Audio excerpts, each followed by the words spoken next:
Right, good morning. Look at all the leaves on the ground. It's getting to that time of year, guys. Autumnal.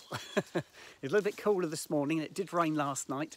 The roads are really wet, lots of puddles on the road, but this walk doesn't look too bad at the moment. So, yes, fingers crossed we get a dry walk. I will keep my jacket on today though because it's a little bit fresher this morning. Right, trying to think of things to tell you guys. And I was thinking about my early childhood and where I came from. I was born in Newmarket. My parents were living in Sweden. And my parents, on expecting me, decided it would be a good idea if I was born in the UK and not in Sweden. So when I was due, or when my mum was due, they came back to the UK and I was born in Newmarket Hospital, as was my elder sister and my younger sister. But they came back to have me in Newmarket. And then once I was born, they went back out to Sweden.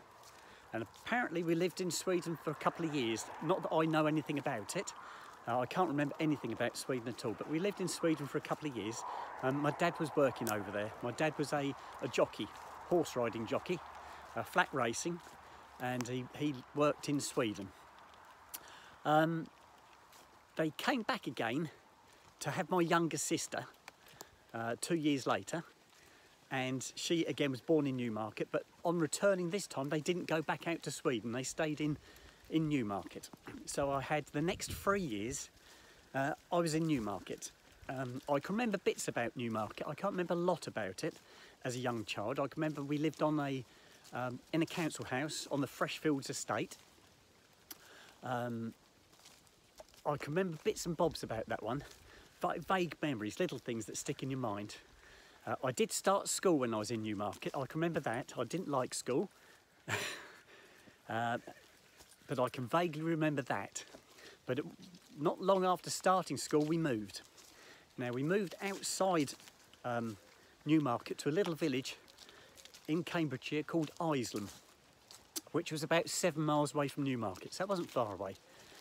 I'm not sure if my parents did a council house transfer or whether they just went and got another council house. I don't quite know how that worked. I'd never asked them the question. I should imagine it was probably a council house transfer.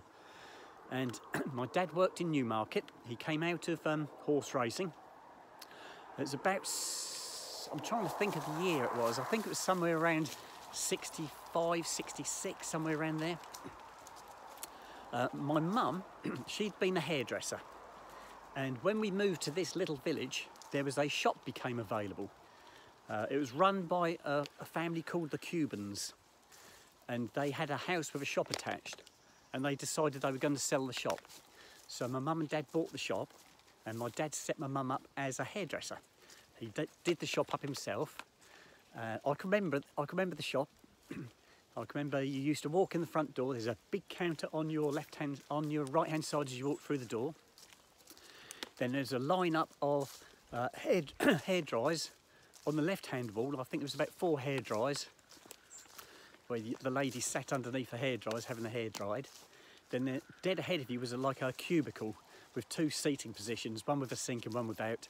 And my mum used to take the customers in there, wash the hair, and then do what she had to do and get them under the hair dryers. Yeah, my mum made a good go of that. She ran that for years. Now, attached to this shop was the house. The Cubans still lived there at the time, but then they put the house up for sale. And my mum and dad they wanted to buy the house, but they couldn't afford the deposit. My mum was talking to one of her customers, and it was a lady called Mrs. Gammon. She was a farmer's wife. And the farmer's wife had mentioned, oh, the house is up for sale, are you going to buy it? And my mum said, we'd love to buy it, but we can't afford the deposit. So Mrs. Gammon said, don't you worry about that. She said, you pop round and see me and Bob tonight, and we'll see what we can do for you. So my mum and dad went round to see Mr. and Mrs. Gammon, or Bob and Edith they were. We ended up calling them Auntie and Uncle, Uncle Bob and Auntie Edith. They weren't related to us, but that's what we ended up calling them. And they lent my mum and dad the deposit money so they could buy their very first house. So without Bob and Edith, my mum and dad would never have got onto the property market. So my mum and dad bought the house. The house was a real mess. I can remember my dad, there was no bathroom. I can remember my dad building a bathroom. The toilet was outside. Happy days, hey? And it was cold. I can remember it being so cold. There was a fireplace in the front room. That was the only heat in the house. And my dad put storage heaters in. You know, the brick-filled heaters, electric heaters. I can remember him putting those in. But it was a cold, cold house. I remember you used to get up in the morning. The windows would be all condensated up. There'd be puddles of water on the window ledges. Yeah, it was a cold house. But yes, we lived there until I was 11 years old. At the age of 11, my parents, or my dad, had got a promotion, and he'd got a bigger shop to run. He was a manager, shop manager for the Eastern Electricity Board, and he was given a bigger shop to run. And my dad was very good at his job, and he was given a bigger shop to run. And so, as a family, we relocated to a new property, or new house, and this was back in Suffolk, very close to where I am now. Go on then, guys, off you go, please. So I was an 11-year-old child then. Wasn't impressed because I was loving my childhood in the village. It was fantastic. I was a free-range child, running around the village. I wasn't bothered about school.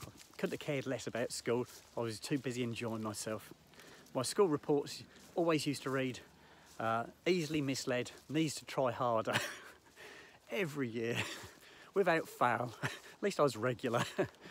So we relocated. And as I said, an 11-year-old child, I wasn't very happy because I lost all my friends. All the friends I'd had, I ended up losing. We moved about, I think it was about 27 miles away. But yes, I lost all my friends. No, sorry, 33 miles. 33 miles away it was. So, had to make all new friends again, new schools. So I think I ended up doing 4 schools in the end, because I was still in junior school when we moved. Then I went to a middle school, then I went to an old grammar school, and then I went to the final school, which was an upper school. So yeah, I did the rounds. So in total, my schools, I had 6 schools total. So I finished my education in 1976. Do you remember the summer of 76? Wow, that was hot. That was hot. That was the year I started my working career. My first wage packet was £15 and 3p. Yes, and I loved it. I was getting paid to do something I really enjoyed. What happened when I was at school, I hadn't got a clue what I wanted to do when I left school. I put my name down for some interviews at some companies, but there was a fella lived 2 doors up from us, and he worked at a garage, and he'd said to my mum and dad, oh, they're taking on apprentices at his garage. Why don't you get your son to come up for an interview? So I was duly sent off to have an interview. I turned up at the garage for an interview, and there in the yard, as I came into the yard, was a whole group of my schoolmates. They all jeered as I walked around the corner going, what are you here for? You won't get a job here. Anyway, we all sat the little test. Whether or not I got the job on my own merits or whether the foreman swung it for my parents, I don't know. But I got the job at the garage. They took 4 apprentices on that year and I was one of the 4. I loved it. I absolutely loved it. I couldn't believe I was getting paid to do something I really loved. It was so, so good. That changed years later, obviously, when you're working to pay the bills, but at the time it was wonderful. And so that's how I got to where I am today. I'm still in the motor trade to this day. I've lost my job a couple of times through no fault of my own, usually redundancies. But I've always stepped straight into another job. Come on, Snoop. Yes, I've always managed just to get straight into another job. I will stick the motor trade out to my retirement. I want to finish off to my retirement, which is very close, guys. I'm not that far off at all now. I'm definitely counting down. Go on then, sit. I felt a spit on my hand then, guys. It might have been something dripping out of the tree, but I definitely felt a spit. So yes, still in the motor trade to this day. Don't enjoy my job as much as I did when I was younger. It's mainly because everything has changed from the early days. Working on cars was a lot, compared to now, a lot simpler. technology wasn't quite quite what it is today. Oh my gosh, there's stingers hanging down the track here, guys. Got to try and weave my way through this lot. I might have to stomp them. They're gone in. I've got stingers one side. Hang on a second, Snoop. I'm trying to stomp these stingers down. There's some stingers hanging right across the track. And, oh, ouch. I just stung myself. Nearly there, hang on. I've got one down. I've got one more to go.